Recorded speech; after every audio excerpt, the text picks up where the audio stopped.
You check your phone without thinking. Right. 1 second, you're just sitting there. And the next second, your hand is already unlocking your screen like it has a mind of its own. You didn't plan to open it. You didn't need anything specific. But somehow you're scrolling again.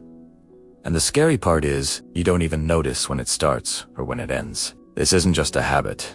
It's something deeper. Something wired into your brain that's quietly controlling your behavior every single day. And if you feel like this is hitting a little too close to home, make sure you hit like and subscribe to Brain, because we break down the psychology behind things you do every day without realizing it. It helps more than you think. Now here's the thing. Your phone isn't just a device anymore. It's a trigger, a reward machine, and a loop that keeps running in the background of your life. It starts with something simple. A tiny moment of boredom. Maybe you're waiting in line. Maybe you're sitting alone. Or maybe your brain just wants a quick break. That tiny moment is the trigger. And without even thinking, your brain pushes you to act. So you grab your phone and open an app. That's the action, the behavior that feels automatic. Then comes the reward. A new message, a like, a funny video, something interesting, something that gives your brain a small hit of pleasure. And just like that, the loop is complete. Trigger, action, reward. The more you repeat this loop, the stronger it gets. Your brain starts linking boredom or silence with the need to check your phone. Over time, you don't even need a real reason anymore. Your brain just creates the urge out of nowhere. This is what people call a habit loop. But honestly, it's more like a trap. Because once you're inside it, it feels normal. You think you're just passing time. But in reality, your attention is being pulled again and again without your permission. And the worst part is, it doesn't feel dangerous. There's no warning sign, no loud alarm, just small moments disappearing, one scroll at a time. Now let's go a little deeper, because this is where it gets interesting. Your brain has something called a reward system. Every time you experience something enjoyable, your brain releases a chemical called dopamine. It's what makes you feel good, motivated, and excited. But here's the twist. Dopamine isn't just about pleasure. It's about anticipation. It spikes when you expect something rewarding, not just when you get it. And your phone is designed perfectly to exploit this. Every notification, every refresh, every scroll is unpredictable. You don't know what you'll see next, and that uncertainty is exactly what keeps you hooked. Your brain keeps saying, maybe the next swipe will be better. So you keep going and going, even when you're tired. Even when you don't actually enjoy it anymore. Because your brain is chasing that next tiny reward. This is the same mechanism behind things like gambling, but instead of money, you're risking your time, your focus, and your mental energy. And slowly, without noticing, your attention span starts shrinking. Things that used to feel interesting now feel slow. Reading a book feels harder. Watching a full video feels like a commitment. Even having a quiet moment with your own thoughts starts to feel uncomfortable. And that's when you reach for your phone again. It becomes your default escape. Not because you need it, but because your brain has learned to depend on it. And here's something most people don't realize. The more you feed this loop, the less satisfied you actually feel. Because quick dopamine hits don't last long. They fade quickly, leaving you wanting more. So you scroll more, but enjoy less.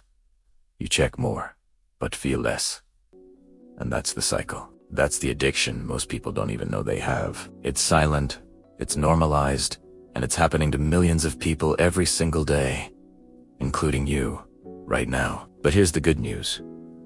If your brain can learn this loop, it can also unlearn it. You're not stuck like this forever. You just need to understand what's happening, and then take back control step by step.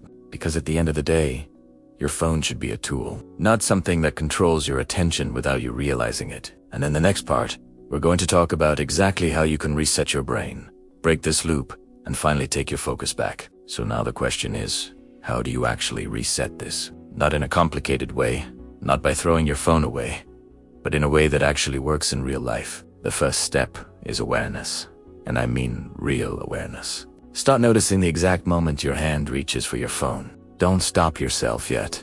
Just notice it. That small pause begins to break the automatic pattern your brain has built. Because right now, most of your actions are happening on autopilot, and you can't change something you don't even notice. The second step is creating friction. Right now, your phone is too easy to access. It's always in your pocket, always one tap away. That convenience is what keeps the loop running. So make it slightly harder. Put your phone in another room when you're working, or keep it out of reach when you're resting. Even small changes like turning off non-essential notifications can make a huge difference. Less triggers means fewer loops. And here's something powerful. Change your environment before you try to change your willpower, because willpower alone doesn't last long. Your brain will always choose the easiest path, so make the bad habit harder and the good habit easier. Now, let's talk about dopamine reset, because a lot of people misunderstand this. It doesn't mean removing all pleasure from your life. It means reducing artificial, high-frequency stimulation so your brain can read things like endless scrolling, constant notifications, and short-form content overload your system. When you step away from that, even simple things start feeling rewarding again, like going for a walk, having a real conversation, or focusing on one task. At first, it'll feel boring. That's normal, because your brain is used to high-speed rewards. Slowing down feels uncomfortable, almost like withdrawal. But if you stay consistent, something interesting happens. Your focus starts coming back. You begin to enjoy things for longer periods. You don't feel the need to check your phone every few minutes, and that's when you realize you were never lazy or unfocused.